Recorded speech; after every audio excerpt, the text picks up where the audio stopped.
Hola, hola, ¿qué tal? Mi nombre es Brian Javier Lorenzano Hernández.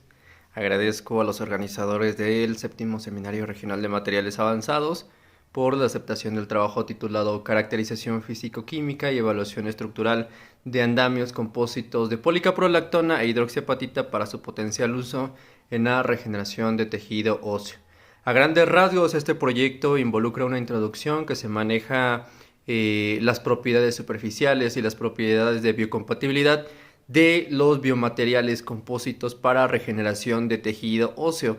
Específicamente aquí se utilizó una matriz polimérica de policaprolactona en la cual se le incorporaron partículas de hidroxiapatita con la finalidad de poder generar un andamio que tenga las características muy similares a las del hueso humano. También se agregó un agente porogénico con la finalidad de generar la cantidad de poros suficientes que, bueno, de alguna manera pudieran servir para procesos de degradación hidrolítica del polímero posteriormente.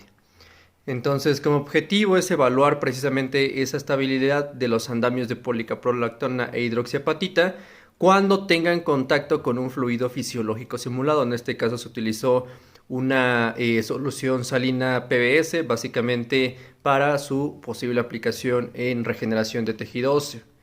La figura número 1 muestra precisamente la metodología en la cual fueron elaborados estos andamios, iniciando desde la dispersión de la policaprolactona en un disolvente que es cloroformo. Posteriormente se formó una suspensión gelosa en la cual se incorporaron las partículas de hidroxiapatita. Posteriormente se agregó un agente porogénico en diferentes porcentajes para poder ir variando la porosidad en los andamios finales. Posteriormente lo que se hizo fue hacer un proceso de moldeo en el cual se generaron discos que tienen dimensiones de 1.5 centímetros de diámetro por 1 milímetro de grosor.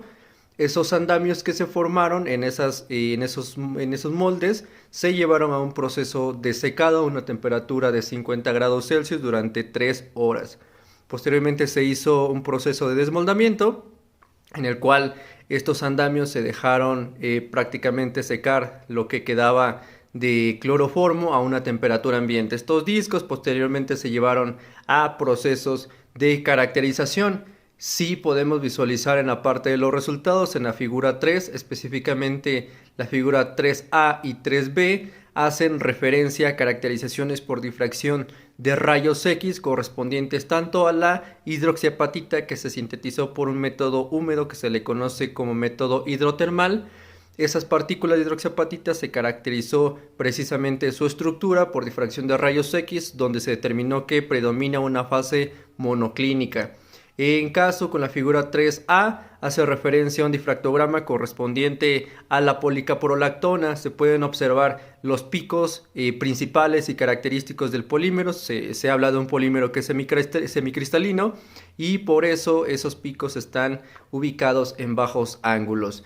Específicamente para la figura 3C y 3D, bueno, pues son espectros infrarrojos correspondientes a la hidroxiapatita y a la policaprolactona de manera independiente, donde se visualizan las bandas características precisamente de estos materiales. Pasamos a la figura 3, específicamente la figura 3E, en donde se hace ahora una comparación de los diferentes espectros infrarrojos, pero ahora variando el porcentaje de agente porogénico en la matriz polimérica. Se puede visualizar en la parte inferior un espectro de hidroxiapatita, posteriormente de la policaprolactona, después utilizando un 3, 6, 12, 24 y 30% de citrato de sodio, donde no se visualizan bandas ajenas a los materiales constituyentes que es la policaprolactona y la hidroxiapatita.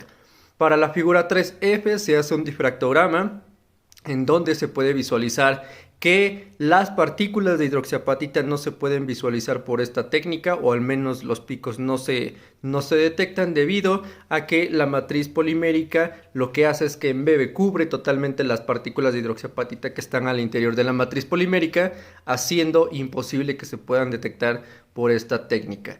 Si nos vamos a la figura 4, específicamente la 4G, se puede observar un análisis de retención de humedad. y también de un análisis estructural básicamente. Entonces lo que se visualiza es que en el día 1 es un proceso seco donde los andamios no habían sido sometidos a ningún tipo de solución. Cuando pasamos al día 3, 6 y 9, que fue el tiempo en que duró el ensayo, se puede visualizar que bueno, pues estos andamios ya eran sumergidos en una solución de PBS.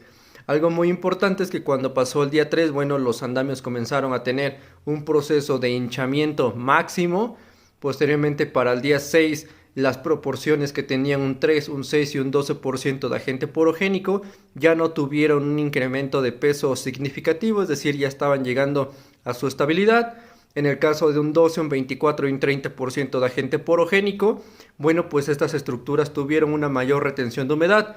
Este proceso o este fenómeno se ve influenciado por la cantidad de cavidades o de poros que tiene la estructura tridimensional del andamio, lo que hace que a mayor cantidad de poros, bueno, pues estas estructuras puedan retener mayor cantidad de humedad en esas cavidades precisamente.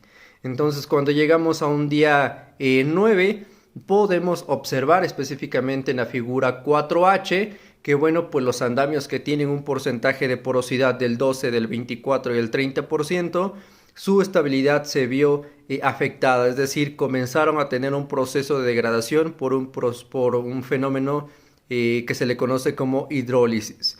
Entonces, en el caso de los andamios con un 3 y un 6% de agente porogénico, no se presentó ese tipo de degradación hidrolítica, entonces podemos relacionarlo directamente con la cantidad de porosidad. A manera de conclusión, bueno, pues las técnicas de caracterización utilizadas lo que muestran es que realmente se llevó a cabo tanto la síntesis de la hidroxiapatita y la formación correcta de los andamios compósitos con matriz polimérica y el reforzante con las partículas de hidroxiapatita.